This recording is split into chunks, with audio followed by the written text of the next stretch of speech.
शादी से पहले आश्रम में जाकर कुंवारी लड़की के साथ 5 दिन में ऐसा क्या होता था।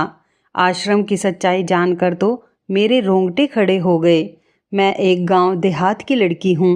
मैं अपने गांव से इकलौती लड़की थी जिसे उसके घर वालों ने बाहर पढ़ने के लिए भेजा था, वरना गांव में कोई भी लड़की 5वीं क्लास से ज़्यादा नहीं पढ़ी थी, क्योंकि गांव में कोई इससे बड़ा स्कूल ही नहीं था।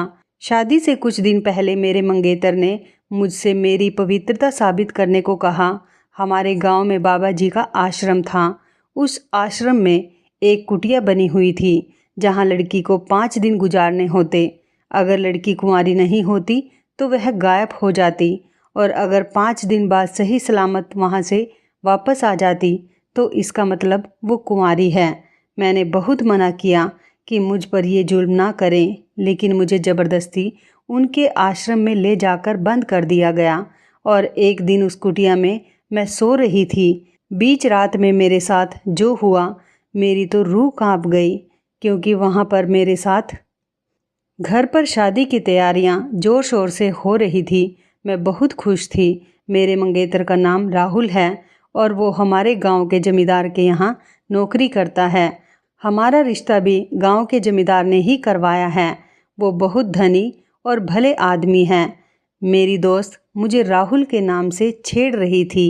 मैं राहुल को पहले से नहीं जानती थी। वो मेरे पापा के दोस्त का बेटा था। मैं दुल्हन बनी अपने कमरे में बैठी थी। जब बारात के आने का शोर मेरे कानों तक आया तो मैं और ज़्यादा खुश हो गई थी। मैं अपने गांव की सबसे होनहार और पढ़ी लिखी लड़की थी। सारे गांव में इंटर पास करने वाली मैं पहली लड़की थी। मेरे पापा किसान थे, लेकिन मुझे पढ़ने का बहुत शौक़ था। 5 क्लास पढ़ने के बाद मैं अपने गांव में आगे नहीं पढ़ सकती थी, क्योंकि वहाँ पर स्कूल सिर्फ 5वीं क्लास तक ही था। इसलिए मैंने अपने पापा से बहुत जिद की कि मुझे आगे पढ़ने दें, लेकिन मेरे पापा बिल्कुल नहीं चाहते थे कि मैं आगे पढ़ाई करूं। लेकिन मैं भी कहाँ मानने वाली थी। मैंने अपने पापा को प्यार से समझाया। जब वो नहीं माने तब मैं उनसे नाराज़ हो गई और कई दिनों तक मैंने खाना भी नहीं खाया, जिससे उन्हें मेरी जिद के आगे झुकना ही पड़ा। लेकिन उन्हें इस बात का डर था कि कहीं मैं बदल ना जाऊं और बाहर जाकर बिगड़ ना जाऊं।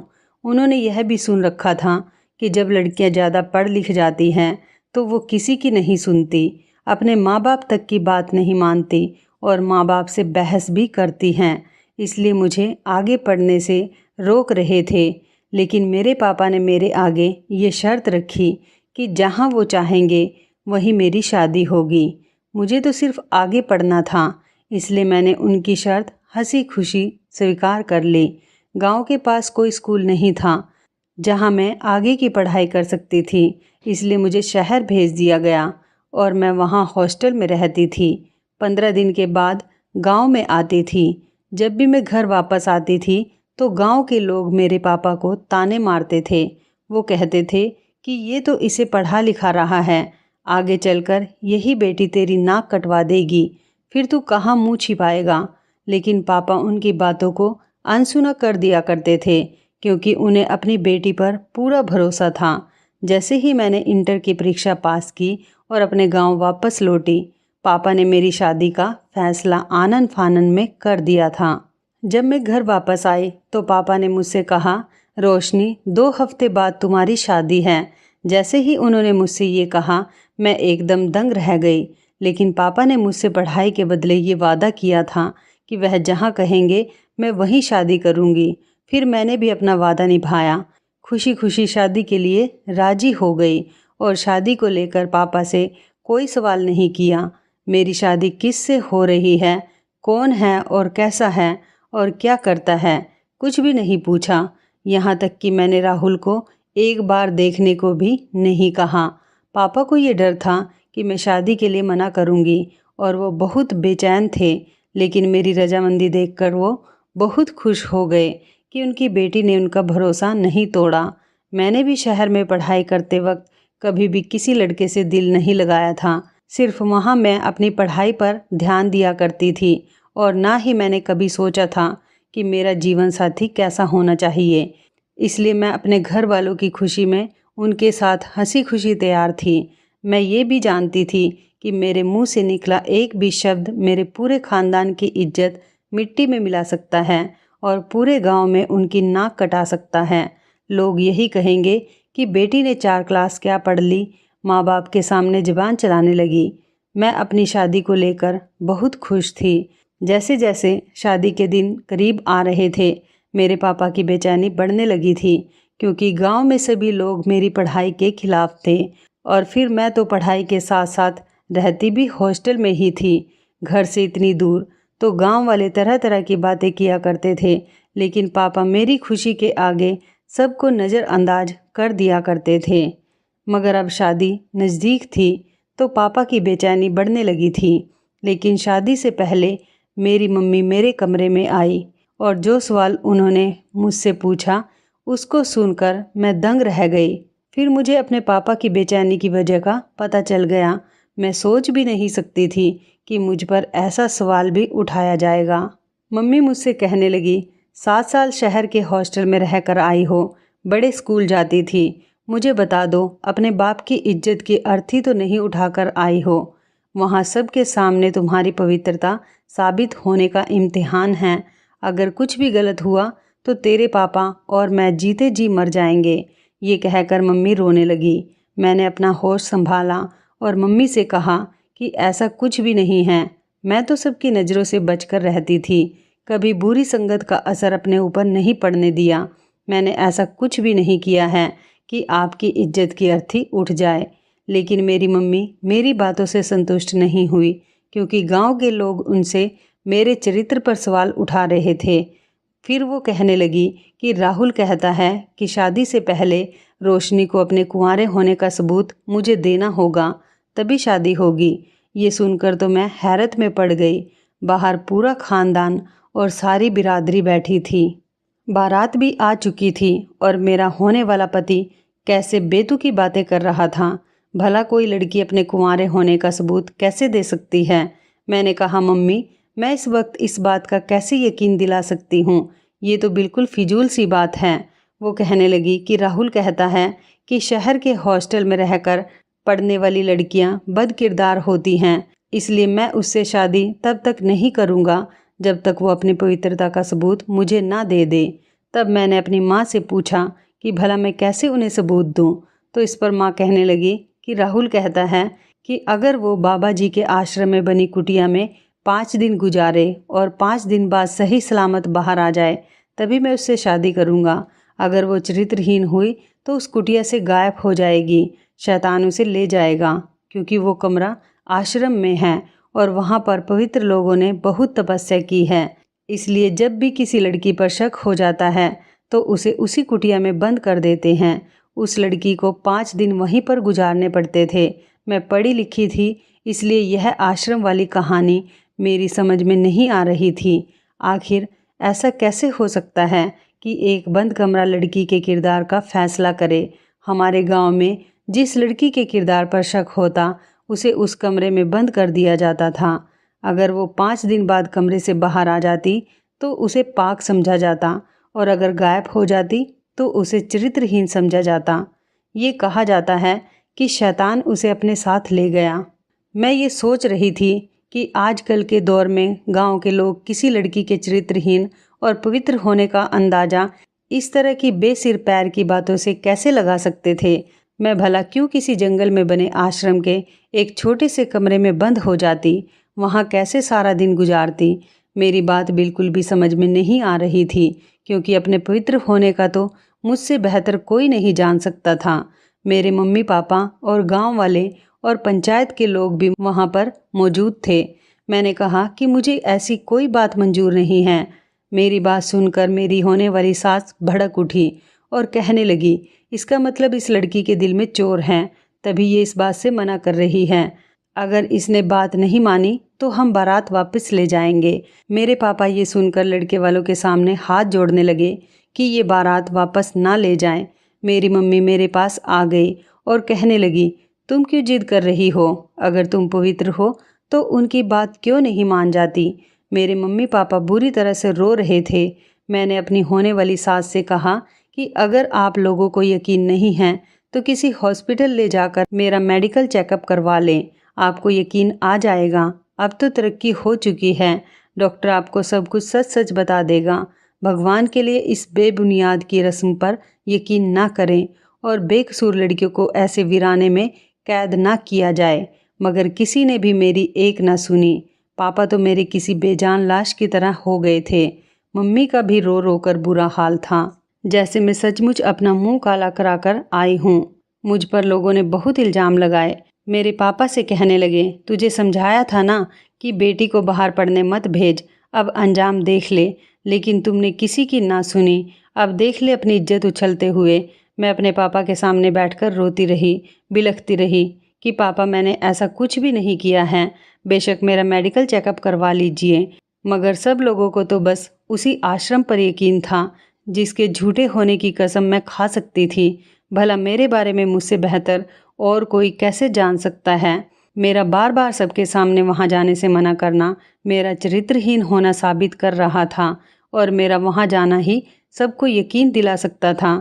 लेकिन ऐसे किसी आश्रम के कमरे में मैं अपने आप को 5 दिन के लिए बंद कैसे कर सकती थी, जहाँ कोई आता जाता भी नहीं था। लेकिन अपने माँ बाप के आंसू देखकर मैं भी बेबस हो गई। फिर मेरा फैसला करने पंचायत बैठी। पंचायत ने मेरे लिए यही फैसला किया कि मुझे जंगल में 5 दिन रहना पड़ेगा। पंचायत ने भी मेरी एक न सुनी। मैंने भी अपने माँ बाप की खातिर उनका यह फैसला कबूल कर लिया। मैंने दुल्हन का जोड़ा बदला और सिंपल से कपड़े पहन लिए और जाने के लिए तैयार हो गई। लेकिन मुझे बहुत अफसोस हो रहा था कि राहुल ऐसी झूठी और जाहिलाना और घटिया सोच रखता है। मुझे उसकी सोच पर तरस आ रहा था। फिर मैं कुछ गांव के बड़े लोगों और अपने पापा के साथ वहां के लिए चल पड़ी और उस छोटे से कमरे में मुझे बंद कर दिया, जहां कहीं से रोशनी की एक किरण भी नज़र नहीं आ रही थी। इस कमरे में बस एक चारपाई थी जिस पर मैं बेबसी से लेटी हुई आंसू बहा रही थी।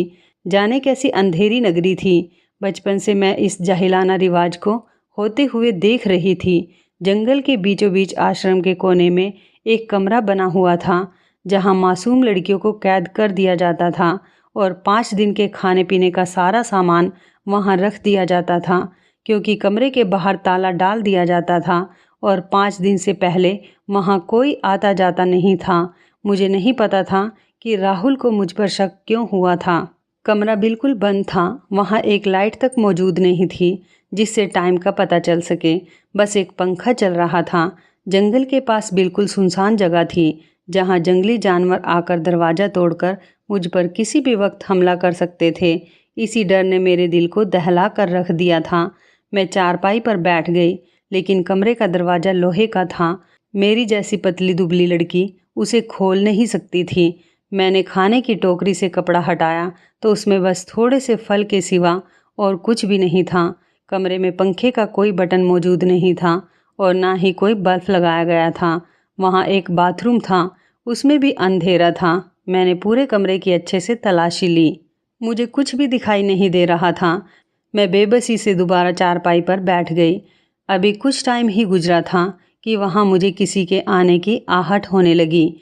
मेरी डर से जान निकलने लगी। बाहर कुछ जंगली जानवरों की आवाज़ आने लगी थी और उस पर सितम यह हुआ कि बिजली भी चमकने लगी। बिजली की रोशनी तो कमरे में नहीं आ सकती, पर उसकी आवाज़ से मेरा दिल ज़ोर ज़ोर से धड़क रहा था। फिर वहाँ तेज़ बारिश होने लगी। मैं चारपाई पर बैठी रोने लगी। मुझे अपने कज़न का किस्सा याद आने लगा।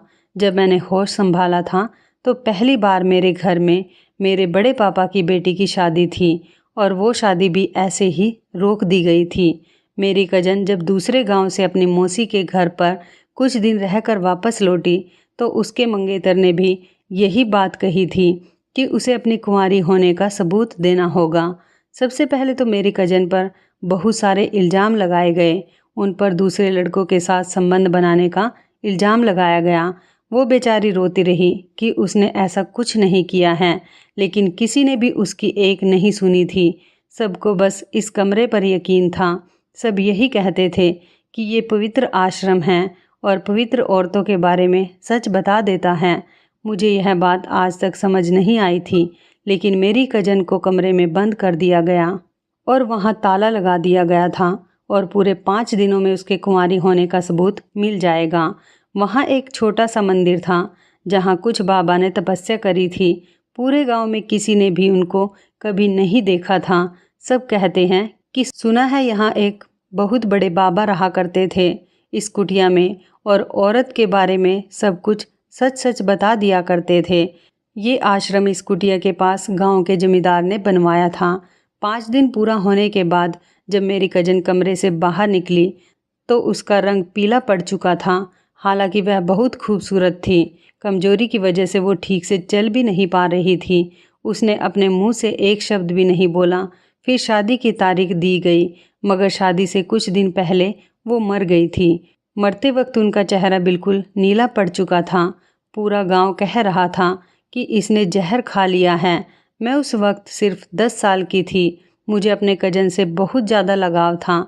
उनके मरने पर भी मैं बहुत रोई थी। आज मेरे साथ वही सब दोहराया जा रहा था। ये सब सोचकर मैं परेशान हो गई थी, लेकिन रोने से कोई फ़ायदा नहीं है। मैं भगवान से प्रार्थना करने बैठ गई, शायद मेरी कुछ मदद हो जाए। मैं वॉशरूम में चली गई।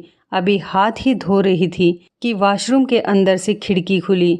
मुझे बड़ी हैरानी हुई। जब कमरे में कोई खिड़की मौजूद ही नहीं थी तो वॉशरूम में खिड़की कैसे हो सकती है। लेकिन जैसे मैंने उस खिड़की से बाहर आने वाले हाथ को देखा तो मेरी तो जान ही निकल गई। खिड़की पर एक मर्दाना हाथ देखकर मैं डर से पीली पड़ चुकी थी। मैं जल्दी से बाहर निकल गई, दरवाज़ा बंद करके कुंडी लगा दी। फिर सोचने लगी कि ये क्या माजरा है। इस कमरे के आसपास तो कोई आता जाता ही नहीं। फिर जब कमरे में कोई खिड़की नहीं है तो वॉशरूम में ऐसी कोई खिड़की कैसे हो सकती है। देखने पर वहाँ भी दीवार ही नज़र आती है। फिर ये खिड़की कहाँ से आई। जब मैं वहाँ से बाहर निकली तो मैंने दरवाज़ा बंद कर दिया। कुछ देर तक वहाँ से दरवाज़ा पीटने की आवाज़ आती रही। उस टाइम मेरे हाथ और पैर डर से काँप रहे थे। मुझे लग रहा था कि मेरा अभी हार्ट फेल हो जाएगा। लेकिन वॉशरूम का दरवाज़ा भी लोहे का था, वो इतने आसानी से खुलने वाला नहीं था। मैं डर के मारे कमरे में एक कोने में बैठ गई। दरवाज़ा नहीं खुला। मुझे किसी की आवाज़ सुनाई नहीं दी, बस दरवाज़ा ही ठक ठक हुए जा रहा था। कुछ देर बाद आवाज़ आना बंद हो गई। वो कौन था? क्या कोई वन मानुष था? क्योंकि उसके हाथ पर बेतहाशा बाल थे। एक वन मानुष सोचकर ही मेरी जान निकलने लगी। मैं जंगल के एक कमरे में थी। यहाँ खतरनाक जानवरों का होना कोई बड़ी बात नहीं थी, लेकिन नींद भी ऐसी चीज़ है जो हर हाल में आ ही जाती है। और रोते रोते कब मेरी आंख लग गई और सुबह उठकर जब मुझे रात का ख्याल आया तो मैं फिर से डरने लगी। पूरे दिन डरते डरते निकल गया। भूख से जब मैं बेहोश होने लगी तब मैंने थोड़े से फल खाए। फिर मैंने हिम्मत की और वॉशरूम में गई। मैं हैरत में पड़ गई थी। वहाँ पर तो कोई खिड़की ही नहीं है, बस एक दीवार थी। मैं इस कदर घबराई हुई थी कि मैं जल्दी से वापस कमरे में आ गई। मैं सोचती रही कि खिड़की कहाँ चली गई। रात तो यहाँ से हाथ आया था। रात को फिर से दरवाज़ा बजने लगा और मैं फिर से चौंक गई कि कोई भी अंदर कैसे आ सकता है। ये क्या माजरा है? और ये कौन था जो रात को वॉशरूम में आकर कमरे का दरवाज़ा बजाने लगता है, जैसे दरवाज़ा तोड़ ही देगा। लेकिन दरवाज़ा बहुत मजबूत था, आसानी से खुलने वाला नहीं था। मैंने दरवाज़ा नहीं खोला और ना ही कोई आवाज़ की, जैसे मैं कमरे में मौजूद ही नहीं हूँ। मेरी यहाँ पर दूसरी रात थी। आधी रात को ना जाने कौन आकर दरवाज़ा पीटता था। पूरे दिन वहाँ से कोई आवाज़ नहीं आती थी। उसकी अगली सुबह मैंने सोच लिया था कि वॉशरूम में जाकर अच्छे से जांच पड़ताल करूँगी। सुबह होते ही मैंने अच्छे से वॉशरूम की पड़ताल शुरू कर दी। जिस जगह से खिड़की खुली थी वो दिन में देखने में दीवार जैसी ही लगती थी। जब मैंने ठीक से देखा तो वो सिर्फ देखने में ही दीवार जैसी थी, मगर वो लकड़ी की बनी हुई थी। मैंने उसे बाहर की तरफ धक्का दिया तो वो नहीं खुली, लेकिन थोड़ी देर मेहनत करने के बाद वो खुल गई। मैंने बाहर झांक कर देखा तो वहाँ पर कमरा बना हुआ था। उसके अंदर जाकर देखा तो वहाँ एक सुरंग मिली जो पता नहीं कहाँ जा रही थी। बहुत अंधेरा था, मुझे बहुत डर भी लग रहा था, मगर उस खिड़की के जरिए मैं उस सुरंग में उतर गई। मुझे उम्मीद थी शायद मैं यहाँ से बाहर निकल सकूँ। मैं डरते डरते आगे बढ़ने लगी। थोड़ी देर चलकर मुझे रोशनी दिखाई देने लगी। वहाँ पहुँचकर देखा तो वहाँ लाइट का बटन था। जिसे दबाने से पूरी सुरंग में रोशनी हो गई। वहाँ ऊपर की तरफ सीढ़ियाँ जा रही थी। जब मैं उन सीढ़ियों पर चढ़ी और वहाँ का दरवाज़ा खोलने की कोशिश करी तो वो नहीं खुला। बहुत देर मेहनत करने के बाद में दरवाज़ा खुला। वो आश्रम का कमरा था जहाँ आश्रम की दान दक्षिणा रखी जाती थी। जब मैं उस कमरे में पहुँची तो मैं दंग रह गई कि मैं तो आश्रम के अंदर पहुँच गई। उस कमरे में कोई भी मौजूद नहीं था। मैं भी वहाँ पहुँचने तक बहुत थक गई थी। मैं हैरान थी कि ऐसा कैसे हो सकता है। उस कुटिया से आश्रम तक की सुरंग क्यों बनाई गई है और किसने बनाई है। उस कमरे का दरवाज़ा बंद था। वहाँ ताला लगा हुआ था। उस कमरे के बाहर भी कोई नहीं आ सकता था क्योंकि वहाँ सारा दान रखा जाता था। इसलिए मैं किसी को मदद के लिए नहीं बुला सकी। लेकिन फिर मैंने सोचा कि अगर किसी ने मुझे इस कुटिया से बाहर देख लिया तो मेरे माँ बाप को बातें सुना सुना कर ही मार डालेंगे। फिर मुझे किसी के आने की आहट महसूस हुई। मैंने जल्दी से उस सुरंग को बंद किया और वहाँ रखे हुए बक्सों के पीछे छुप गई। फिर मुझे लगा कि ये लोग मुझे देख लेंगे और मेरी सारी मेहनत बेकार चली गई। जैसे ही मैंने 3 लोगों को अंदर आते देखा, उनको देखकर मेरी जान ही निकल गई। जब तक लोग वहाँ मौजूद रहे, मैं बड़ी खामोशी से वहाँ पर छुपी रही और उनके जाने का इंतज़ार करने लगी। फिर वो लोग अपना काम करके वहाँ से चले गए। उस कमरे में आश्रम के भक्तों का दिया हुआ दान रखा जाता था, इसलिए इस कमरे में कोई भी फालतू आदमी नहीं आ सकता था। जो लोग आश्रम में काम करते थे वही लोग यहाँ पर आ सकते थे। मैं बहुत डरी हुई थी। मुझे कुछ भी समझ में नहीं आ रहा। फिर मैंने सोचा कि मैं रात होने का इंतज़ार करती हूँ और देखती हूँ कि कौन है जो वहाँ आकर दरवाज़ा बजाता है और वन मानुष कौन था। यही एक अच्छा मौका था जब मैं यह सब कुछ जान सकती थी, क्योंकि बाहर तो मैं यहाँ से नहीं निकल सकती थी क्योंकि दरवाजे पर ताला लगा हुआ था। थोड़ी देर बाद वहाँ मुझे एक आदमी नज़र आया। वो जमींदार था और साथ में पंचायती भी था।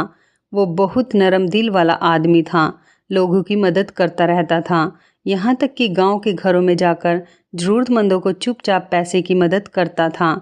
किसी लड़की की शादी हो तो शादी का पूरा खर्चा खुद ही कर देता था कि ये सब मेरी भी बेटियां हैं। इसलिए गांव की कोई भी लड़की उनसे पर्दा नहीं करती थी क्योंकि वो हमारे दादाजी की उम्र के थे। पूरे गांव में उनकी बहुत इज्जत थी। पूरे गांव के लोग उन्हें अपना माई बाप मानने लगे थे। उनके बड़े से महल में कई बार मैं जा चुकी थी। उनकी पोती मेरी ही क्लास में पढ़ती थी, मेरे साथ ही हॉस्टल में भी रहती थी। लेकिन वो अमीर थी, इसलिए हॉस्टल का कमरा उसकी हैसियत के बराबर ही था। मैं गरीब किसान की बेटी थी, इसलिए एक छोटे से कमरे में रहती थी। मगर उस लड़की में घमंड नाम की तो कोई चीज़ ही नहीं थी। जब भी मुझे गांव जाना होता वो मुझे अपने साथ अपनी गाड़ी में ही साथ लेकर आती थी। गांव पहुंचकर मुझे मेरे घर छोड़ देती थी, लेकिन मैं मना कर देती थी। मेरे पापा मुझे लेने आ जाएंगे, उनके साथ ही जाऊंगी। मेरी बात सुनकर जमींदार साहब कहते कि बेटा तुम हमारे साथ चलो, मैं तुम्हारे पापा से कह दूंगा कि तुम मेरे साथ आई हो। वो अपनी गाड़ी में ड्राइवर के साथ खुद अपनी पोती को लेने के लिए आते थे। मैं उनकी गाड़ी में बैठ जाती, वो मुझे घर तक छोड़ देते और मेरे पापा से कह देते कि यह मेरे साथ आई हैं, और मेरे पापा उनका शुक्रिया अदा करते ना थकते थे। कई बार अपनी पढ़ाई की वजह से मैं अपने पापा के साथ जमींदार साहब के महल में भी गई थी। उनकी पोती मेरी क्लास में ही थी, तो अगर कभी मुझे नोट्स के बारे में कुछ पूछना होता तो मैं उसके घर चली जाती थी। लेकिन आश्रम वाले कमरे में ये क्या कर रहे थे? मैंने सोचा कि आश्रम तो इन्हीं का बनवाया हुआ है, हो सकता है दान का जायज़ा लेने आए होंगे। मैं बहुत खुश हुई कि अब मैं बच जाऊंगी और इन्हें सब कुछ सच सच बता दूंगी। मेरे साथ 2 रातों से यहाँ पर क्या हो रहा है और यह मेरी मदद करेंगे। लेकिन फिर मैंने जो देखा उसे देखकर मैं दंग रह गई कि ये सुरंग का दरवाज़ा खोल रहे हैं। तो मैं खामोशी से वहीं बैठी रही और देखती रही कि आखिरकार ये माजरा क्या है और उनको सुरंग के बारे में कैसे पता। मैं ये सोचकर खुश हो रही थी कि मेरे मसीहा मेरे सामने खड़े हैं जो मुझे बचा लेंगे और मेरी बात ज़रूर समझेंगे, क्योंकि मैं इस कमरे से भागकर निकली हूँ। लेकिन यहाँ तो मामला ही उल्टा था। जमींदार साहब तो अपने 2 नौकरों के साथ सुरंग के दरवाजे पर खड़े थे और उनके एक नौकर ने वन मानुष के कपड़े पहने, फिर दूसरे ने दरवाज़ा खोला और फिर वो सुरंग में चले गए और ये कहते हुए गए कि अगर आज इस लड़की ने दरवाज़ा नहीं खोला तो दरवाजे को तोड़ देना। ये सुनकर मेरे होश उड़ गए। वो इंसानी रूप में किसी दरिंदे से कम नहीं था। मेरा दिल घबरा रहा था कि मुझे एक कमरे में ना पाकर वो समझ जाएंगे कि मैं यहाँ से भाग निकली हूँ। अगर इन लोगों ने मुझे ढूंढ लिया तो मुझे जिंदा नहीं छोड़ेंगे। मुझे जल्द से जल्द इस कमरे से निकलना था, मगर कैसे? जैसे ही वो तीनों अंदर चले गए, मैं बिना सोचे समझे उस दरवाजे से निकली और दरवाजे को ताला लगा दिया और चाबी भी अपने साथ ही रख ली और सबकी नज़रों से बचती हुई आश्रम की दीवार से कूदकर आश्रम से बाहर निकली। जहाँ की मिट्टी गीली थी इसलिए मुझे चोट नहीं आई। वहाँ से निकलते ही मैं बस अंधाधुंध भाग रही थी। मैं नहीं जानती थी कि मेरा क्या अंजाम होगा, मगर मुझे बस अपनी इज्जत बचानी थी। गांव वालों के सामने इस आश्रम की सच्चाई भी खोलनी थी, जिससे लोगों की गलत आस्था और रिवाज जुड़े हुए थे। मेरी कजन के साथ क्या कुछ हुआ होगा? अब ये सच्चाई मुझ पर खुल चुकी थी। वो क्यों मर गई थी? यकीनन जहर खाकर अपनी जान इसलिए दी होगी कि इस आदमी ने उसको अपनी दरिंदगी का शिकार बनाया होगा। मैं भी अपनी कजन की तरह ही खूबसूरत थी। मेरे दिल में इस जमींदार के लिए बहुत इज्जत थी। मैं इसकी अपने दादा जैसी इज्जत करती थी, इसलिए उसके गलत इरादे नहीं समझ सकी। ये सारा खेल इस जमींदार का रचाया हुआ था, क्योंकि राहुल इसी के पास नौकरी करता था, इसलिए उसके दिमाग में भी ये शक का बीज इसी ने डाला होगा। भोले भाले गांव वालों को बेवकूफ़ बनाकर उनकी खूबसूरत लड़कियों को वो ऐसे ही आश्रम में जाने पर मजबूर कर देता था, क्योंकि मेरी शादी पर आखिरी फैसला पंचायत में इसी जमींदार का था कि मुझे इस आश्रम में बंद किया जाए। ये दिन मैं गांव के लोगों के सामने उनका हमदर्द बना रहता और उनके घरों में आता जाता रहता, ताकि उनकी बेटियों को देख सके। उनमें से जो इसे अच्छी लगती उस पर इल्ज़ाम लगाकर उस कमरे में बंद करके अपनी हवस का शिकार बनाता और अपनी गंदी हवस पूरी करता। मुझे नहीं मालूम था कि मैं किस तरफ जा रही हूँ, मेरी मंजिल क्या है, कहाँ जाकर ख़त्म होगी। लेकिन मैं भाग भाग कर थक चुकी थी कि अचानक से एक मोटरसाइकिल की चमक मेरी आंखों में पड़ी। उसे देखकर मैं बहुत डर गई थी। वो मोटरसाइकिल मेरे सामने रुकी तो मैं गिरकर बेहोश हो गई। जब मुझे होश आया तो मैं अपने बड़े पापा के घर में थी। जो आदमी मेरे सामने खड़ा था वो मेरे पापा का बड़ा भाई था।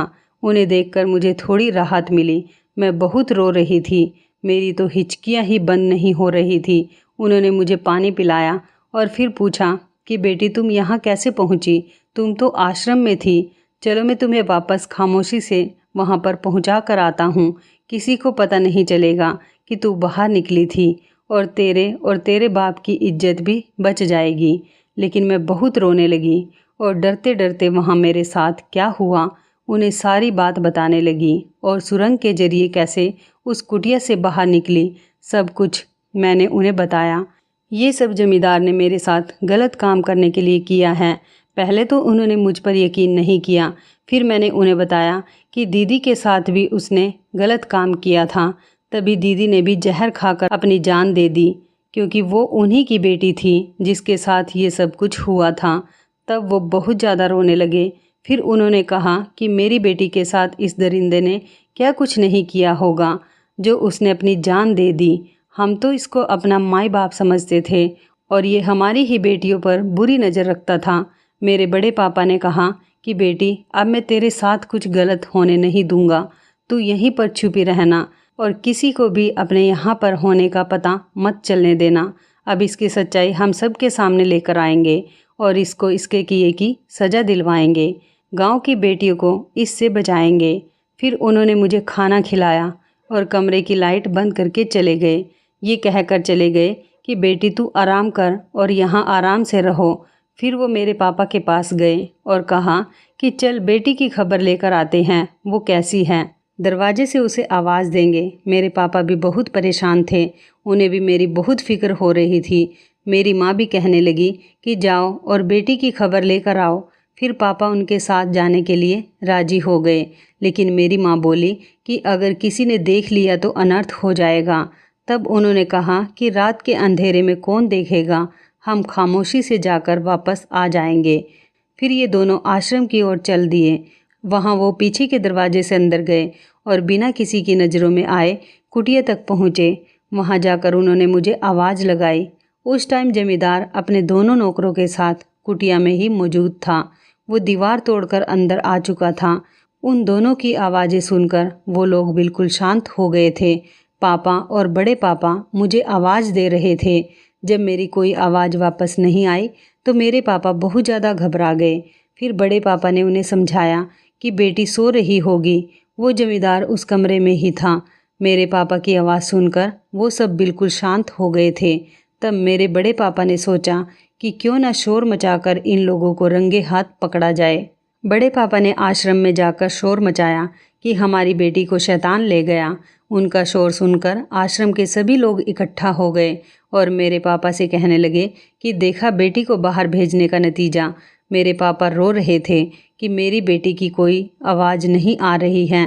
भगवान के वास्ते दरवाजे को खोलो और देखो कि मेरी बेटी का क्या हाल है। सब लोगों ने दरवाज़ा ज़ोर ज़ोर से पीटा। जब उन्हें मेरी कोई आवाज़ नहीं आई तो उन लोगों ने दरवाज़ा खोला तो वहाँ टूटी हुई दीवार देखी। जमींदार पहले से ही वहाँ से निकल चुका था, लेकिन बूढ़ा होने की वजह से वो पूरी तरह से उस सुरंग को पार नहीं कर पाया। और जब लोगों ने उस सुरंग में उसे देखा तो वो सब हैरान रह गए। भला ये क्या मामला है और आप यहाँ क्या कर रहे हैं? ये दीवार तो टूटी है। बहुत सारे सवाल करने लगे, पर उन सवालों का उनके पास कोई जवाब नहीं था। उनके नौकर को वन मानुष के कपड़ों में देखकर लोग समझ गए कि ये कोई शैतान नहीं है, बल्कि ये जमींदार लड़कियों को यहाँ से उठा लेता है। फिर वहाँ पुलिस को बुलाकर पूरे मामले की जांच कराई और जमींदार को पुलिस के हवाले किया और उससे सब पूछने लगे कि वह लड़की कहाँ है और उसे मुझे अगवा करने के जुर्म में अंदर करवा दिया। सब लोग समझ रहे थे उसने मेरा कत्ल करके कहीं छुपा दिया है। मेरे पापा का तो रो रो कर बुरा हाल हो गया था कि उनकी बच्ची कहाँ गई थी। बड़े पापा ने उन्हें बताया कि वो घर पर है और बिल्कुल ठीक है। तब सब लोग भागे दौड़े घर पहुँचे और मुझे सही सलामत देखकर उनकी जान में जान आई और मुझसे पूरी जानकारी ली। तब तक राहुल भी घर पहुँच चुका था और उसने अपने बर्ताव को लेकर मुझसे और मेरे घर वालों से माफ़ी मांगी और उसने बताया कि मेरे अपवित्र होने वाली बात जमींदार ने उसके दिमाग में डाली और यहाँ रिश्ता करने के लिए भी जमींदार ने ही कहा था और उसके माँ बाप के दिमाग में ये शक का बीज उसी ने डाला था। फिर वो मुझसे माफ़ी मांगने लगा और मेरे माँ बाप से भी। और फिर पूरे गांव ने ये तय किया कि अब से किसी भी लड़की को ऐसे किसी भी आश्रम में नहीं भेजा जाएगा। हमें अपनी लड़कियों पर भरोसा करना चाहिए, न कि किसी और के कहने पर। जमींदार गांव की बहुत सी लड़कियों को अपनी हवस का शिकार बना चुका था।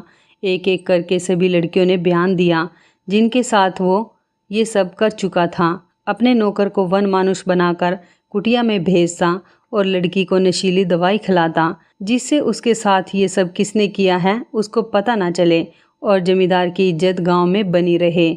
जो लड़कियां उसके काबू में नहीं आती थी वो 5 दिन पूरे होने से पहले ही उन्हें मार दिया करता था और उन्हें आश्रम में ही कहीं दफना दिया करता था। पुलिस ने पूरे आश्रम की अच्छे से तलाशी ली तो वहाँ से बहुत से कंकाल निकले। सारे गांव वाले रो रहे थे कि उन्होंने अपनी बच्चियों के साथ कितना अनर्थ किया है। पूरे आश्रम को तोड़ दिया गया ताकि ये सब दोबारा ना हो सके। राहुल रोज़ आकर मेरे घर वालों से माफ़ी मांगता और मुझसे भी कि जमींदार की बातों में आकर उसने बहुत गलत किया है और किसी की बेटी पर इल्ज़ाम लगाए हैं। मेरे घर वालों ने उसे माफ़ कर दिया, मैंने भी उसे माफ़ कर दिया। हमारी शादी की तारीख रख दी गई और हमारी शादी बड़े धूमधाम से हुई और उसने मुझे शादी का ये तोहफ़ा दिया कि मैं आगे जितना चाहूँ उतना पढ़ सकती हूँ। उसने अपना वादा निभाया और मुझे एक डॉक्टर बनाया और मेरे लिए एक छोटा सा अस्पताल भी गांव में ही खुलवा दिया। गांव के लोग भी अब अपनी बेटियों को पढ़ाते हैं। जो पहले नहीं पढ़ाना चाहते थे, अब गांव में उन्हें पढ़ने की कोई रोक टोक नहीं थी। राहुल और मैं, हम दोनों बहुत खुशी खुशी से रहते हैं। उसने भी अपनी आगे की पढ़ाई पूरी करी और वो भी एक बड़ा वकील बना और जमींदार का केस भी उसी ने लड़ा और उन्हें सज़ा दिलवाई। दोस्तों, सारी कहानी सुनने के बाद आप मुझे ये बताइए कि क्या मैंने राहुल को माफ़ करके उससे शादी करके ठीक किया या मुझे उसके साथ शादी नहीं करनी चाहिए थी और किसी और को अपना जीवन साथी चुनना चाहिए था। तो इस कहानी के बारे में आपकी क्या राय है, कमेंट करके ज़रूर बताइएगा। दोस्तों, आपको हमारी ये मज़ेदार कहानी कैसी लगी, आप हमें कमेंट बॉक्स में ज़रूर बताएं। यदि आपके पास भी ऐसी कोई प्यारी सी कहानी है या फिर ऐसी कोई कहानी जिससे कुछ शिक्षा मिले, तो आप हमारे साथ उसको ज़रूर शेयर करें। दोस्तों, यदि आपको हमारी ये वीडियो अच्छी लगे तो आप हमारी इस वीडियो को लाइक शेयर ज़रूर करें और ऐसी ही दिल को छू लेने वाली प्रेरणादायक कहानियाँ सुनने के लिए हमारे चैनल को भी सब्सक्राइब करें। और यदि आप हमें फेसबुक पर देख रहे हैं तो आप हमारे फेसबुक पेज को लाइक और फॉलो ज़रूर करें। तो दोस्तों, फिर मिलते हैं ऐसी ही ज़बरदस्त कहानी या टिप्स के साथ नई वीडियो में। तब तक के लिए आप सभी का धन्यवाद। आप सभी अपना ख्याल रखना। आपका दिन शुभ व मंगलमय हो।